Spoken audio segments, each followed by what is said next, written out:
एक सी जली रही चिता।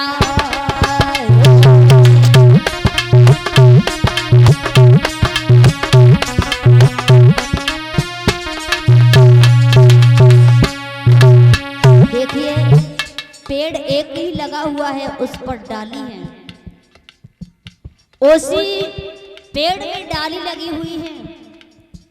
अब उसी पेड़ से डाली कट के आ रही है और किस्मत की बात है एक से तो हवन हो रहा है, हवन करके दुनिया तर रही है, घर को आंगन को शांति मांग रहे हैं, गृह शांत करा रहे हैं, और एक डाली चिता को जला रही है। किस्मत है।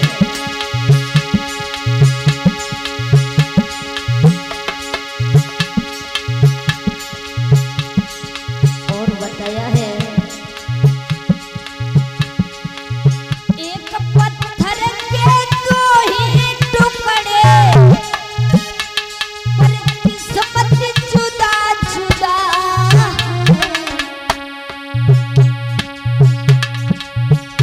एक बोले शंकर जी पूजते, एक सीढ़ी में लगा है।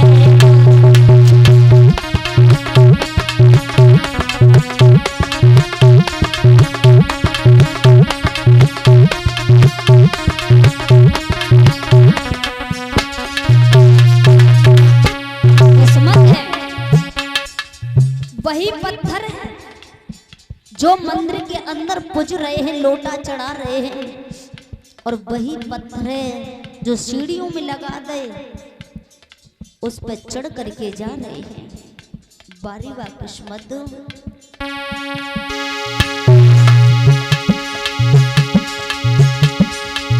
एक डाली पे दो ही फूल, पर किस्मत जुदा जुदा।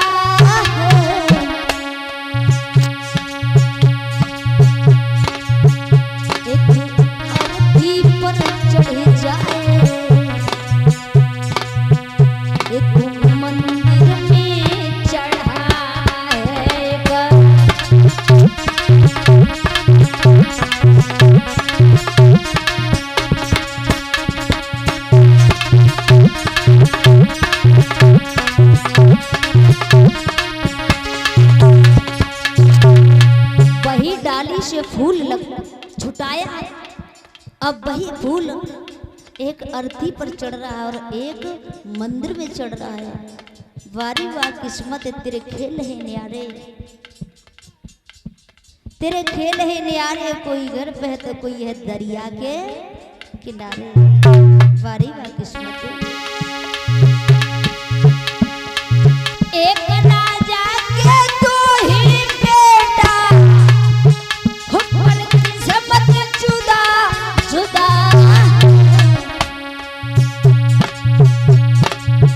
एक झूले पालना में, एक पत्तों पर पढ़ा है।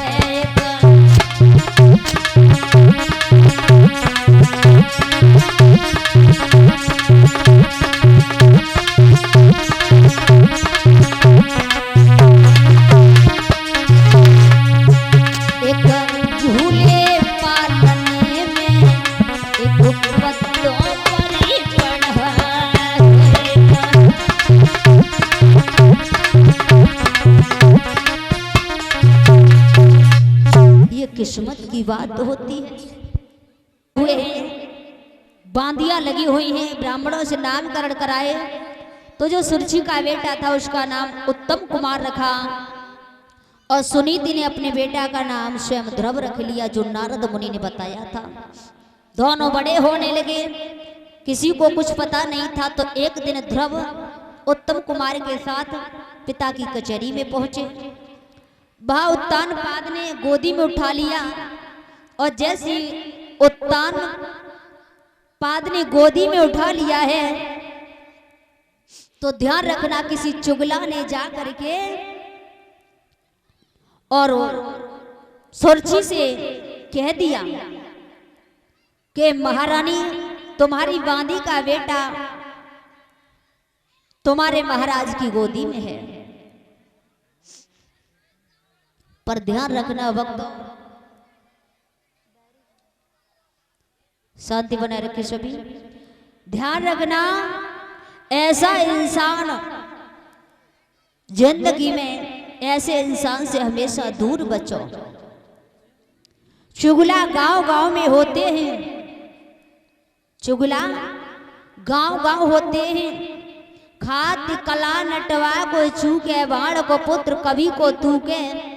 स्वर जाने रस को पहचाने, बंद जाए लहर ताल को ऊके।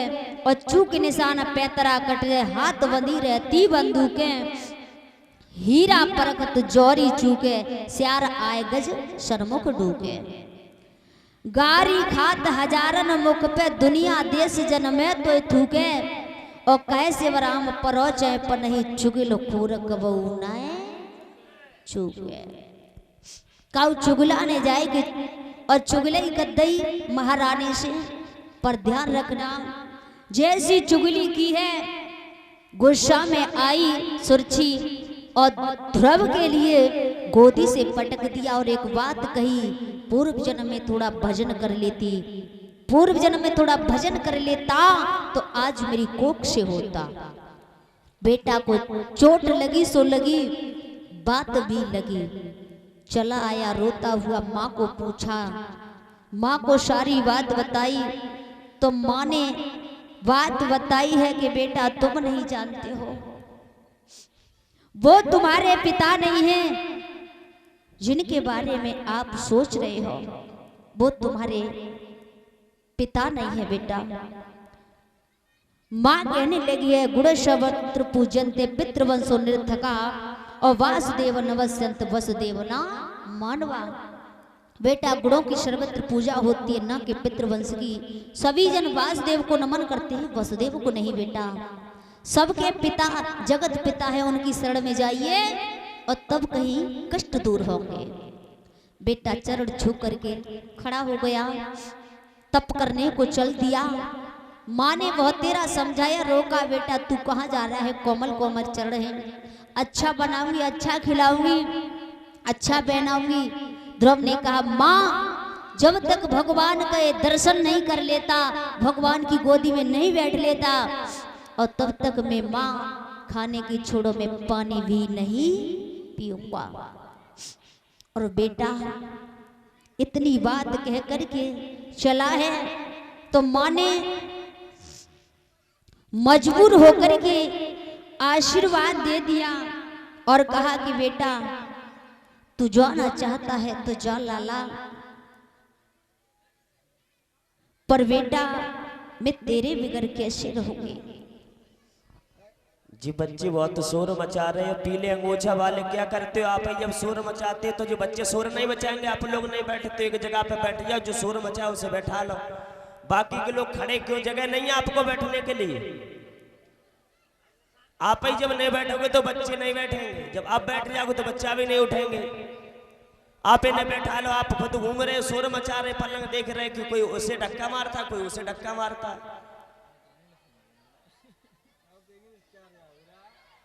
शोर मत मचाओ, शांति से बैठे रहो, और शोर मचाओ तो इन्हें बंद कर दो थोड़ी देर। आज बेटा जैसी जंगल की तरफ चला है तो ध्यान रखना वक्तों, माँ रोने लगी है और माँ कहने लगी बेटा मैं कैसे जीऊंगी। इधर उत्तानपाद को पता चला है तो उत्तानपाद ने खबर भेज दी, मंत्री को भेज दिया, जाओ मेरे बेटा को वापस लेकर आओ और मैं आधा राज देने को तैयार हूं। आधा राज देने को तैयार हुए, ध्रुव नहीं लौट कर आए। पूरा राज देने को कहा, ध्रुव लौट करके नहीं आए। ध्रुव ने कहा कि वारी वाह माया, भगवान की भक्ति मैं कर नहीं पाया, और तब तक पीछे पड़ गई माया। माया के जो बंधन में पड़ गया वो अटक गया और माया से दूर हो गया, वो भगवान के दर्शन तक पहुंच गया, भगवान के दरबार तक पहुंच गया, भगवान के दर्शन किए। पर ध्यान रखना भक्तों, ध्रुव नहीं रुके और ध्रुव चल दिए हैं। जब चल दिए हैं तो जंगल में देखा कि वही नारद मुनि मिल गए। नारद मुनि ने पूछा है, नाम बता दिया, क्या नाम है? ध्रुव। ठीक है, समझ गए बाही के बेटा है ये। बेटा तुम्हारा गुरु है? बोले नहीं। गुरु कैसा होता है? जवाब दिया, बेटा जब तक गुरु न बनाओगे तब तक कुछ नहीं कर पाओगे। तुम्हारी माँ ने भेजा है, अच्छी बात है बेटा, जब तक ना बनाओगे गुरु और तब तक जीवन ना होगा शुरू। और बेटा गुरु तो बनाने पड़ेंगे, क्यों? कि गुरु के बिना कुछ नहीं होता। गुरु का मतलब होता है, गुरु का अर्थ होता है गु माने अंधकार, रू माने प्रकाश। जो अंधकार की ओर से प्रकाश की ओर ले जाते हैं वही होते हैं गुरु। गुरु का दूसरा अर्थ गु माने गुण, रा माने रम्य हुए। जिनके अंदर अच्छे गुण रम्य होते हैं, अच्छे गुण दूसरों को देते हैं, वही होते हैं गुरु। कहा तो आप ही बन जाओ। जवाब दिया ठीक है, जो बोले वही सांगर बोले, हम बन जाते हैं। द्वादश मंत्र दिया, बेटा इस मंत्र का जाप करना, ओम नमो भगवते वासुदेवाय। मंत्र देकर करके नारद भगवान चले गए। ध्रुव मथुरा में पहुंचे और गंगा जी में स्नान किया, अनशन व्रत डाल करके बैठ गए और तप करने लगे, उसी मंत्र का जाप किया है। ध्रुव ने इतनी कठिन तपस्या की कि 5वें महीना में श्वास खींच करके ब्रह्मांड में रख ली, दोनों भुजाओं को ऊपर किया और दोनों भुजाओं को ऊपर करके पैर के एक अंगूठे पर खड़े हो गए। इतनी कठिन तपस्या की है। उत्तानपाद ने आकर के पूछा है मंत्रियों को कि मेरा बेटा चला गया, न जाने कैसे होगा।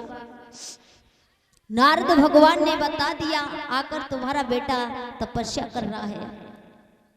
और इधर मैया, वो बूढ़ी माँ सुनी थी, बहुत रो रही थी, भटक रही थी और कह रही थी, हे लाल, हे बेटा, मैं तेरे बगैर कैसे रहूंगी बेटा? मुझे छोड़ करके तू चला गया बेटा, मैं तेरे बगैर, हे लाला, तेरा ही सहारा था इस जंगल में। और बूढ़ी मैया रोने लगी है।